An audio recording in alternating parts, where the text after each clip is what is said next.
this is her song. This is the Lord's Prayer remix. Yes. I love this song. I've heard this a couple of times over the weekend. And I do like this song. How are you? I'm doing well. Glad. Thank you so very much for coming here. I had a lot of conversation, but then I got switched up by the conversation. But I do have a lot of questions for you. Okay. So Dr. Tracee Perryman is here. I want you to tell everyone, what you do. Give us a little overview of, what you do, what the nonprofit about, which is Center for Family Services, right? Nope, I said it wrong. She said, no, Center of Hope Family Services. So give me a little overview of, what the nonprofit is all about and what you do.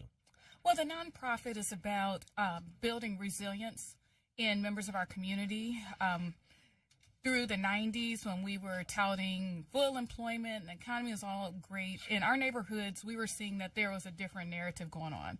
And we saw young people falling through the cracks. And they would be young, 2, 3, 4, bright, on their way to something special, had the potential. And then you see them 10, 11, 12 years old, 14, 15, 16, and they were on a different track. And so back then, through our church, Center of Hope Church, we decided to become active change agents and making a difference and bringing people back to the right path, strengthening communities. And what we found is that mission took off in our community so well that our capacity as a traditional church was not at the level to be able to meet that need. And so out of that was birthed our private nonprofit that's separate and independent from the church, 501c3 Center of Hope Family Services. And our mission is to improve the outcomes of individuals and families living in urban settings, because a lot of people talk about the problems, a lot of people talk about what they think the solution should be, but few actually get in there and are about doing the solution or being the solution and then taking it to that next level to measure it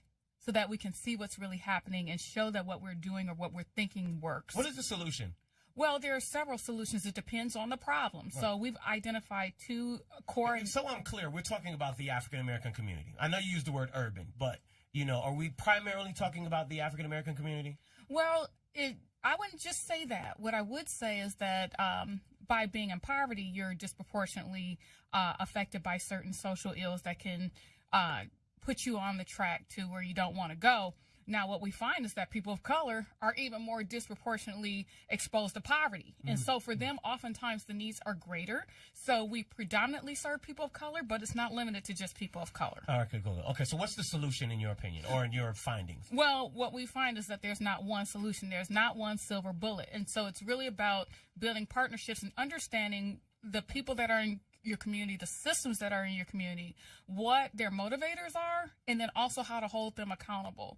And part of that was what led me to go back to school and to get my doctorate in social work with a minor in education, because I found when I tried to advocate and speak out on things that I was passionate about and solutions that I thought would be effective, without that evidence, without that research, they weren't received. Okay. And so depending on what we're talking about, if we're talking about education, there are certain models of instruction that are more effective with people of color. If you talk about systems in your community, what do you mean by that? Philanthropy, those who are donors, private donors, business, government, criminal justice system, education system, all of those. Right. And so you were talking about education. What are some of the other social ills? Because we talk about, this a lot on this station. And this is why I think it's, extremely important to have this conversation, because we talk about this a lot in regards to what are the solutions. We talk about, there's so many different, I'm going to say, opinions in regards to what the core issue is. But, there's never one of those,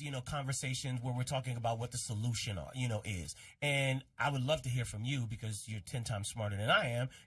Where in your research as well as in your experience, what are some of the solutions to help with urban communities and poverty? Well, back to my doctoral work, one thing I looked at is what are the key factors that helped African Americans move forward in previous generations? Because social issues are not new. Disparate education, that's not new. An unfair justice system, those are not new. Right. A disparate exposure to violence, they're not new. But we can look over certain generations and certain decades that we were able to overcome those things. And what it really comes back to, in many cases, is that cultural affirmation piece. And so the theory that I studied... That we don't love ourselves. Is that what you mean by cultural affirmation? Well, I don't like to talk about what we don't do, but what we need more of. Okay.